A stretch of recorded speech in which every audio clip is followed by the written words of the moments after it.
Zonja e zotrinj, ju përshëndes, unë jam Arlin Disa, do t'jemi bashkë në lajmet e orës 15 këtu në Report Televizion. Shohim tani titujt kryesor.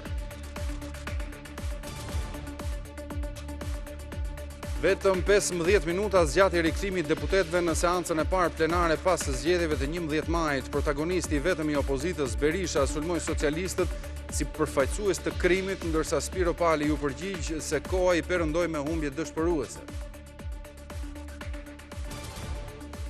82 deputet sot do mbeten pa mandat në shtator. Disa nuk fituan më 11 maj nga Basha, Kryemadhi dhe Majko, e të tjerë as tentuan të garojnë. Mes demokratëve, Ferdinand Xhaferi nuk sheh zgjidhje me Berishën, ndërsa për opozitarët që krijuan partitë e tyre, parlamenti i ri është produkt Rama Berisha.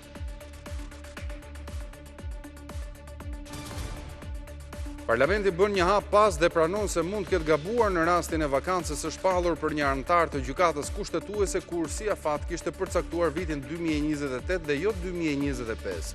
Në një letër të siguruar ekskluzivisht nga Report Televizion, Parlamenti kërkon interpretim final gjykatës kushtetuese. Karta e dytë e spakut kundër bosëve të krimit në Elbasan për dosjen plumbi i artë Erion Alibej doli për herë të parë në bankën e dëshmitarit.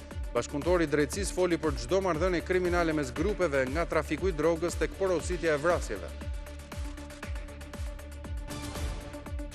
Bizneset fasone po diskutojnë me qeverinë për programin e kursit industrial që i mbron kontratat e tyre nga zhvlerësimi i valutës.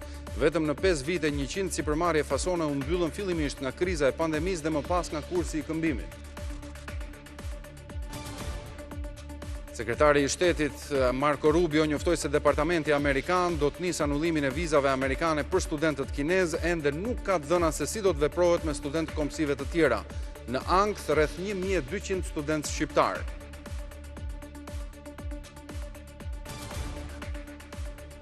Mbi 5.000 libra të botuesve shqiptar janë shtypur pa të drejta autori nga shtypshkronja pirate në Tetov me fonde të shtetit. Përfaqësues të botuesve thonë se pre e piraterisë kanë rënë edhe libra të Ismail Kadarez dhe kërkojnë ndërhyrjen e shtetit.